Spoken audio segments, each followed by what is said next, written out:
महाभारत में द्रौपदी के पूर्व जन्म का रहस्य। पिछले जन्म में कौन थी द्रौपदी? द्रौपदी को क्यों मिले 5 पति? क्यों दिया भगवान शंकर ने द्रौपदी को पिछले जन्म में 5 पति मिलने का वरदान? दोस्तों, इन सभी प्रश्नों का उत्तर आपको इस कथा में जानने को मिलेगा। द्रौपदी को 5 पति क्यों मिले? इसका उत्तर द्रौपदी के पिछले जन्म से मिलता है। कैसे एक लालच से अगला जन्म भी प्रभावित हो जाता है। तो बने रहिए वीडियो के अंत तक। और अभी तक आपने हमारे चैनल को सब्सक्राइब नहीं किया है तो कृपया चैनल को सब्सक्राइब जरूर कर दें। तो चलिए जानते हैं द्रौपदी के पिछले जन्म की कथा और अगले जन्म में 5 पति मिलने का रोचक रहस्य। द्रौपदी महाभारत की एक अत्यंत महत्वपूर्ण और केंद्रीय पात्र है। उसका जीवन न केवल महाभारत के सभी प्रमुख घटनाओं से जुड़ा हुआ है, बल्कि वह महाभारत युद्ध की कथा अधूरी मानी गई है। महाभारत के आदि पुराण में बताया गया है कि द्रौपदी के पिछले जन्म के पिता का नाम राजा नल और उनकी माता का नाम दमयंती था और द्रौपदी का नाम नलयनी था। नलयनी का विवाह मृदुल नाम के एक ऋषि से हुआ था, जो कि हमेशा बीमार रहा करते थे। बीमारी के कारण मृदुल ऋषि की मृत्यु जवानी में ही हो गई। पति के जवानी में ही मर जाने के कारण नलयनी को अपने पति से कोई भी सुख नहीं मिल पाया।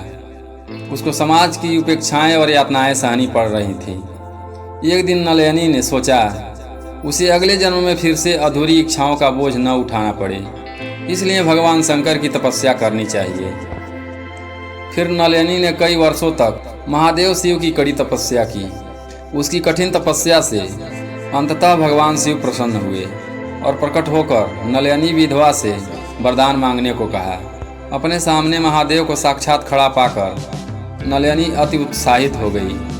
उसे अगले जन्म में कैसा पति चाहिए? नलयनी ने उनसे आशीर्वाद में मांगा कि अगले जन्म में 14 इच्छित गुणों वाला पति मिले। यद्यपि भगवान शिव नलयनी की तपस्या से प्रसन्न थे, परंतु उन्होंने उसे समझाया कि इन 14 गुणों का एक व्यक्ति में होना असंभव है।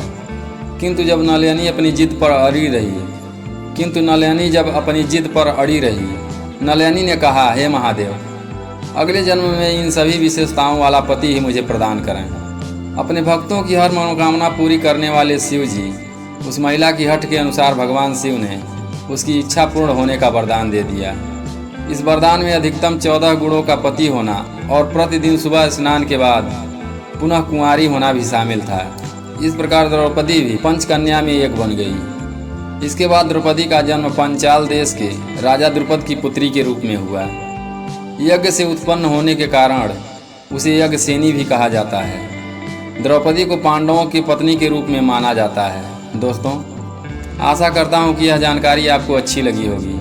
तो वीडियो को लाइक करें, चैनल को सब्सक्राइब करें और कमेंट में कुछ भी प्यारा सा लिख कर इस वीडियो को अपने दोस्तों के साथ ज़्यादा से ज़्यादा शेयर करें। फिर मिलते हैं एक नई जानकारी के साथ अगली वीडियो में। तब तक के लिए अपना ख्याल रखें, हमेशा खुश रहें।